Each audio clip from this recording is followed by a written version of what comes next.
So according to Ayurveda, there are 4 goals that each human being needs to fulfill in order to be truly healthy in life. They are Dharma, Artha, Kama and Moksha. The first principle of Dharma is translated as the purpose in life, and according to Ayurveda, every one of us has a purpose in life. We are not just an accident. Everyone has a unique talent. And when we are expressing our unique talent, we find ourselves serving others and fulfilling our higher purpose in life. We are not just mindless bundles of energy that society and family is supposed to mould to fit a certain ideal, but instead an incarnated spiritual being that has its own seeds of memory and desire, with a unique purpose. So finding our Dharma is important, but where do we look? And how do we know we have found our Dharma? Well, when we are doing what we should be doing, then time stands still. So if you are bored or looking at the clock waiting for time to pass, whether that's hours, weeks or months, or just can't wait until the next holiday, then you may not be living your Dharma.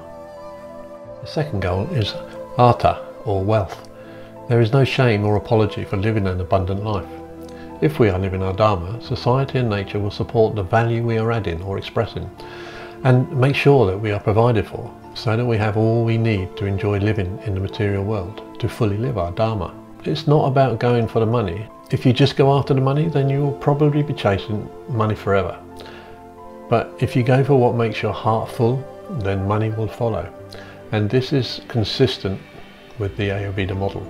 The third goal is Kama, fulfilment of desire, or sometimes translated as love, as in the Kama Sutra, which are aphorisms of how to make love in a way that spiritualizes the process. But this extends to all the fruits of the flesh, from reading a good book, or watching a good movie, or eating a meal with attention and intention, and bringing that level of spirituality into everything that we do, and enjoying it deeply because we recognize it as an expression of consciousness.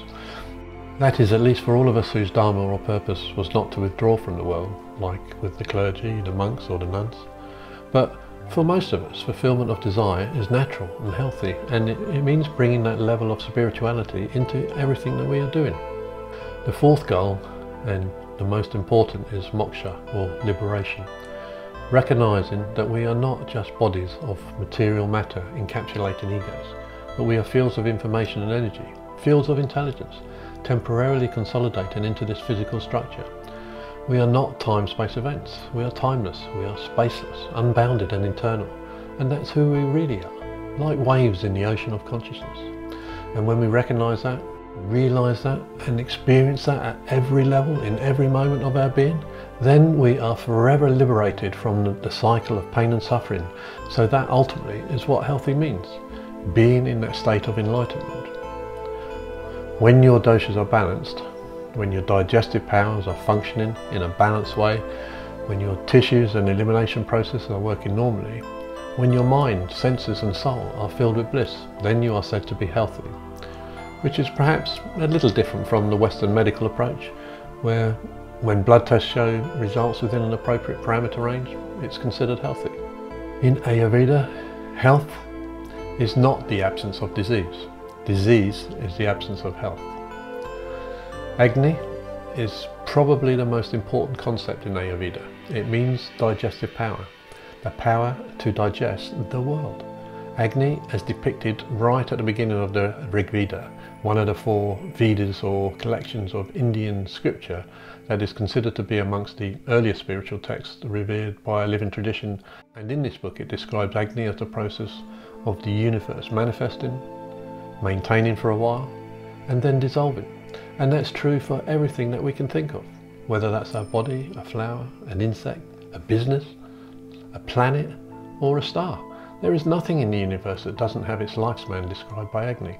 In the human being, the Agni is responsible for translating the packages of energy and information in the environment and converting it into energy and information and biological intelligence of the body. So the food we eat is taken in and broken down into carbohydrates, proteins, fats, minerals, trace elements, phytochemicals, etc. Or according to Ayurveda, space, air, fire, water and earth. And then Agni continues this process of rebuilding those basic blocks into lungs, kidneys, liver, the brain and into energy. So Agni is that ability to take something from the outside and translate it into something I can use inside, and then eliminate whatever I don't really need. Agni doesn't just apply that to the physical layer. Everything we take in goes through this process of digestion through the Agni. So, like when we get a new idea and we have to digest it, it doesn't always go in right away. Like this subject, for example.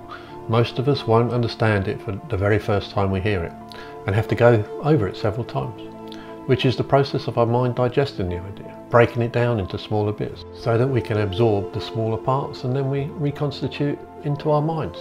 In the same way we can have toxic food, we can have toxic ideas coming in. And that forms a toxic environment. If all we eat is junk food or the wrong food for our body, then eventually we will overwhelm our Agni's ability to digest that. And we will start to store toxicity in the physiology. In the same way, if all we are exposed to is toxic ideas, that will eventually overwhelm our discrimination, our mental ability to digest that, and it will start to be deposited as the substance of our mind. So you can see how important it is to have a strong Agni. And it is said that if our Agnis are strong, then we can convert poison into nectar. But if our Agnis are weak, then we can actually end up converting nectar into poison. And this is why it's such an important concept. It is actually said that if you have a choice between powerful Agni or healthy input, then better to choose the powerful Agni, because you can convert the poisonous input into nectar. But ideally, what we want is both. Raising the level of digestive power is one of the key concepts of Ayurveda and the purpose of this course. So we have looked in some depth at the doshas, although for this course I have not gone into each of the 5 sub-doshas for each dosha, but we'll no doubt cover that in a later course. But we looked how each dosha has a typical mind-body function, such as movement, transformation and structure. We also looked at the characteristics that a person may express as a specific dosha type. Doshas are also said to be impurities in the system, and they express themselves as excessive mucus and phlegm in the terms of kapha, or excessive bile or acid in terms of pitta. And vata is typically expressed as excessive movement or thoughts. Doshas can also be seen as carrier molecules, and that they are carrying information from what we take in, so from the food we carry the information and then deposit into our tissues, take the tissue excess and eliminate them. So doshas are continuously exchanging space, air, fire, water, earth from the food to the tissues to the elimination products. If we can't eliminate some product, the dosha will increase. If we take in a lot of that product, the dosha will begin to increase. If we have too little in our diet, that dosha will decrease. Or if for some reason we are eliminating too much, the dosha will decrease. So the doshas are in essence the carrier concept between what we are taking in and what we are eliminating. And so they need to be in the correct balance. All we need now is bliss in our mind, senses and soul, and of course we accomplish that by diving into the unlimited reservoir of bliss on a regular basis, which is through meditation. We accomplish this by seeing the world and seeing all our relationships around us as our mirrors. Ayurveda is very empowering. If you have a problem with a person where that person always pushes your button, and the only way you're going to be happy is if that person changes, and by stop pushing your button all the time, then you may be waiting for a very long time. And if you're a pitta dosha, then you'll know what I mean. But if you take the viewpoint, yes, that person is pushing my button, but it's my button, then it's very empowering, because we can change the way we react. We can take ourselves out of the reactionary mode and respond in a more appropriate mode, dependent on our increased level of development or awareness, perhaps as we move towards the sacred mode that is really a reflection of us, so that everything that is going on out there is just feeding me back something that is going on inside. What we have covered in this course is a very robust approach to reducing or eliminate stress as we grow to ultimately embrace fulfilment and bliss through a holistic healing methodology called Ayurveda that has been around for over 5,000 years. This course is my attempt to capture this incredible subject in a way that I found tremendous value, and even saved my life and helped me to lay down the foundations of a new start. Just knowing this information at an intellectual level is not enough, and if you're like me, it will take a few iterations and a lot of practice to enable the deeper concepts to digest and become a way of life. You can just look around you and ask, why is it that seemingly intelligent people make incredibly stupid choices, and often choices that end in a premature life or a debilitating health condition, often when they already know the consequences of their decisions? There are many reasons why this happens.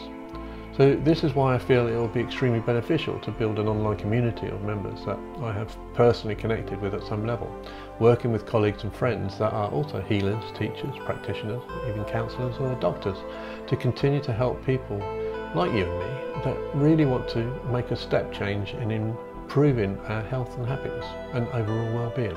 This is a journey for all of us involved, so if you would like to be part of it, please reach out with any ideas, thoughts or comments, either below this or other videos, or by email or through our website, as would love to hear from you. And I would like to thank you with all my heart for investing your time with me through this journey so far. It's been a real pleasure and an honour to serve, and I hope I will hear from you soon.